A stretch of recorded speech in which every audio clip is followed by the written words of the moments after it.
Bademlerin durumu bu sene sıcaktan dolayı biraz zayıflık oldu.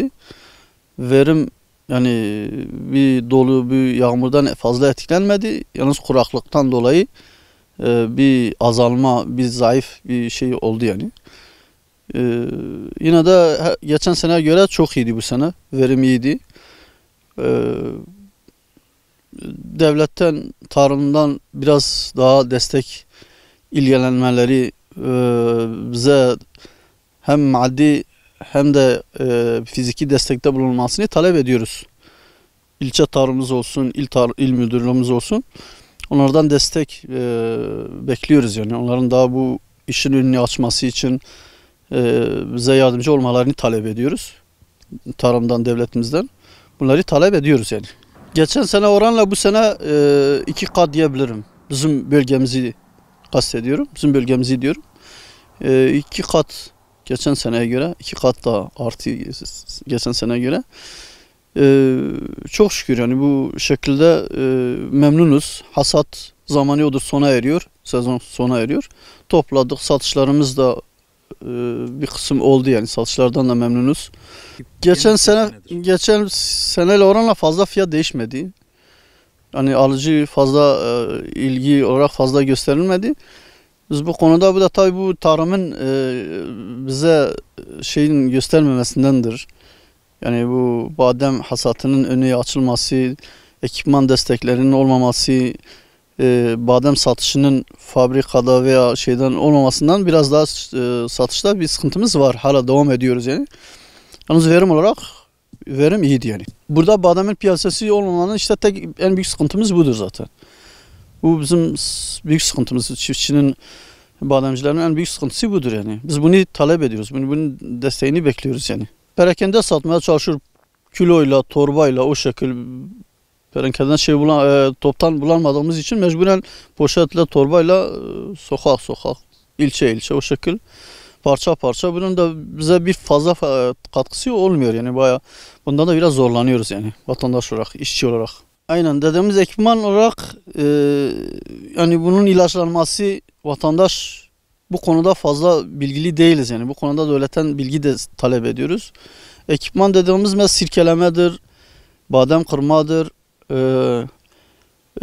Bunların talep ediyoruz yani. Bunların vatandaş olarak bizim bu ihtiyacımız var. Vatandaş bu konuda bunlara ihtiyaç duyuyoruz. Bunu şimdiye kadar fazla tarımdan, ilçe tarımımızdan fazla destek alamamışız doğrusu. Biz kendi imkanlarımızla bazı şeyleri karşılamışız. Bu da yetersizdir.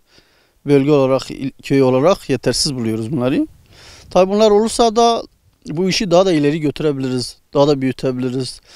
Hem bölgemiz için faydalı olur, hem köyümüz için, hem ilçe, hem memleketimiz için daha faydalı olur. Daha katkı, kazanç daha artırır.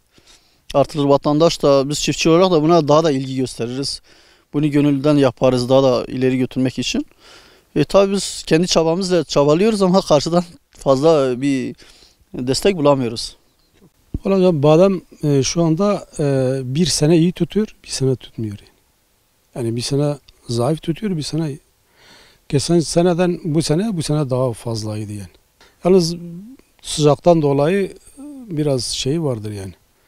Badem tam olgunlaşmadı yani. Kuraklık nedeniyle.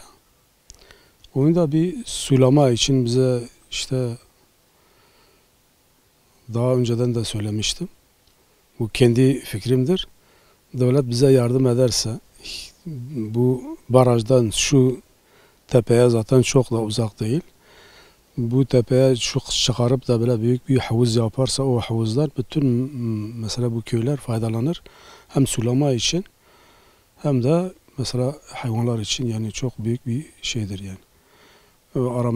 Barajla aramız en çok 1500 metredir yani. Şimdi bunu mesela biz burada topladığımız zaman hem götürüp soymamız lazım. Soyma makinelerimiz var, burada soyabiliriz. Fakat kırmada ya Çerme'ye götüreceğiz ya Egil'e götüreceğiz. Orada da sıra bulamazsınız. Çok geç oluyor. Biz çok sıkıntı çekiyoruz yani. Bunu mesela işte devletin bize hibeli olarak bu makinelerden hibe etmesini istiyoruz, yani yardımcı olsalar. Hem bu bizim için faydalıdır hem de mesela yani memleket için de bir faydası vardır yani. Çünkü bu bölgelerde Diyarbakır'da badem'in en çok Egil'de olduğunu ve Egil'de de en çok bizim köyde olduğunu. Piyasaları yani Badem Birliği belli ediyor. O da Adıyaman belirtiyor. Hala da belirtmemiştir yani. Bademler bitiyor. Yani belirtmemiş. Herkes kendi kafasına bilir satıyor yani. Kimi mesela diyelim kilosunu 400 lira, kimisi 370 lira, kimisi 450, kimi 500. Kim artık ne yapar kafasına göre. Daha hala da bağlım adım fiyatını koymamışlar yani. Yani burada da millet çok sıkıntı çekiyor yani. Mesela bazıları bütün bademlerini sattıktan sonra fiyat belli oluyor, bir bakıyorsun yükselmiş yani. Yani onlar da mesela bunun pazarlamasını da çok zorluk çekiyoruz. Pazarlamak olmadığı için yani bunu da el atmaları gerekiyor yani. Yani bu kadar mesela diyelim benimki 34 dönümdür. Badem sadece. Fıstık hariç. Şimdi bunu bir pazarlama olmasa böyle perakende satmak çok zor oluyor yani.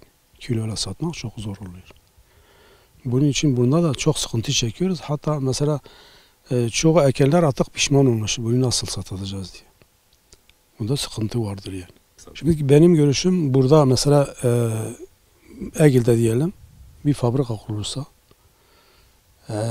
ya şekerleme ya da mesela diyelim badem yağı çıkartma, bu tür şeyler oluyor yani.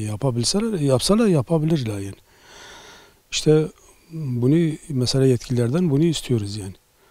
Madem ki bu kadar mesela bu bütün hemen bademlerin bütünü hemen hibeli olarak verdiler yani. Bundan aslında önce bu badem nasıl sarf edileceğini onu düşünseler daha güzel olurdu yani. Önceden onu hazırlasalar. Tabii ki herkese bir şeyimiz vardır yani.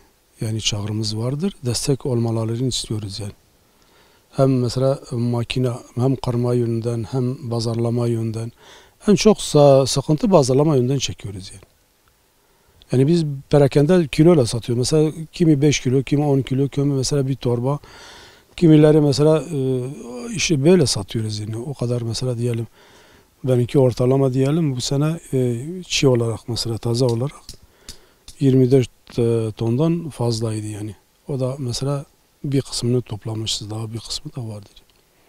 Ama bunu diyelim direktmen götürüp bir fabrikaya verseydin veya bir yere teslim etseydin, orada direktmen satışa götürseydin çok güzel olurdu. Ama öyle bir şey yoktur yani.